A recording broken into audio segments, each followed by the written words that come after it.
जी बिल्कुल, मुल्क भर में आम इंतखाबात मुकम्मल हो चुके हैं। पूरी कौम की नज़रें जिस ऐवान पर है उस ऐवान में मौजूद हूँ, यानी कौमी असम्बली में। और कौमी असम्बली सेक्रेटरीट के मुताबिक जो आइंदा आम इंतखाबात के बाद जो इजलास होने जा रहा है उसकी तमाम तर तैयारियाँ जो है वो मुकम्मल कर ली गई हैं। इस इजलास की सूरत हाल की अगर मैं बात करूँ तो पहले मरले में जो मौजूदा स्पीकर है राजा परवेज़ अशरफ, वो नए स्पीकर का इंतखाब करवाएंगे और उसके बाद डिप्टी स्पीकर और इसी तरह प्राइम मिनिस्टर का इंतखाब होगा। ऐवान की सूरत हाल से अगर मैं अपने नाजरीन को आगाह करूँ तो मेरे बिल्कुल अक़ब में स्पीकर जो होंगे उनकी नशिस्त मौजूद है। स्पीकर की नशिस्त के आगे जो है वो 3 नशिस्तें दीगर हैं जहाँ पर कौमी असम्बली के जो सेक्रेटरीज वगैरह हैं वो मौजूद होंगे। और सबसे बड़ी अहम नशिस्त जो इस वक्त अहमियत की हामिल है और जिसके लिए जो जंग हुई है वो ये नशिस्त है, यानी प्राइम मिनिस्टर की नशिस्त है। जो भी नए वज़ीर आज़म होंगे वो इस नशिस्त पर जो है वो मौजूद होंगे। और जो अपोजिशन लीडर होंगे ये अपोजिशन लीडर की नशिस्त है और अपोजिशन लीडर इस नशिस्त पर होंगे और साथ जो उनके सीनियर मेंबरान हैं वो मौजूद होंगे। जो प्राइम मिनिस्टर की चेयर है, प्राइम मिनिस्टर की चेयर के बिल्कुल पीछे चीफ व्हिप यानी जो भी हुकूमती पार्टी का चीफ व्हिप होगा वो इस नशिस्त पर मौजूद होगा। और प्राइम मिनिस्टर के साथ जो है वो वफाकी वज़रा यानी सीनियर वफाकी वज़ीर और दीगर वज़रा की चेयर्स हैं और अगली रो में जो उनकी इत्तेहादी होंगे वो मौजूद होंगे।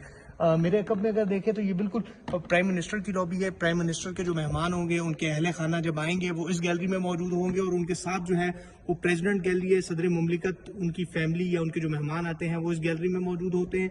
और अगर मेरी दाई जानिब की मैं बात करूं तो स्पीकर के जो कुछ चेयर है उसके बिल्कुल साथ स्पीकर बॉक्स है, स्पीकर की फैमिली, स्पीकर के मेहमान इस गैलरी में मौजूद होते हैं। और उसके साथ डिप्लोमेट्स गैलरी है, जो भी सफारतकार आते हैं वो इस गैलरी के अंदर मौजूद होंगे। और उसके साथ अगर मेरा कैमरा मैन आपको दिखाए तो ये जनरल जो मेहमान है उनकी गैलरी है और ऊपर भी मेहमान मौजूद होते हैं। उसके ऊपर जो सबसे ऊपर बॉक्स बना हुआ है ये जो सरकारी जो नशरियाती इदारे हैं उनके लोग इसमें मौजूद होते हैं। और इसी तरह क्योंकि कौमी असम्बली का जब पहला इजलास होगा तो मेहमान भी बड़ी तादाद में आते हैं, तो मेहमानों के लिए भी तमाम तर इंतजामात मुकम्मल कर लिए गए हैं। और जो स्पीकर होते हैं कौमी असम्बली के वो बिल्कुल स्पीकर चेयर के बिल्कुल पीछे जो दरवाज़ा है इस चेयर से आएंगे। और जो प्राइम मिनिस्टर होते हैं उनके लिए ये दरवाज़ा है, प्राइम मिनिस्टर इस रास्ते से आते हैं और इस सीट पर विराजमान होते हैं। और उनका जो स्टाफ है या फैमिली मेम्बरान वहाँ पर मौजूद होते हैं। और अपोजिशन लीडर और अपोजिशन अरकान जो है वो इन दरवाज़ों से इस ऐवान के अंदर आते हैं। तो अब कौमी असम्बली का इजलास बुलाने के लिए सिर्फ जो 21 दिन होते हैं आइन के मुताबिक, उसका 29 फरवरी आखिरी दिन है।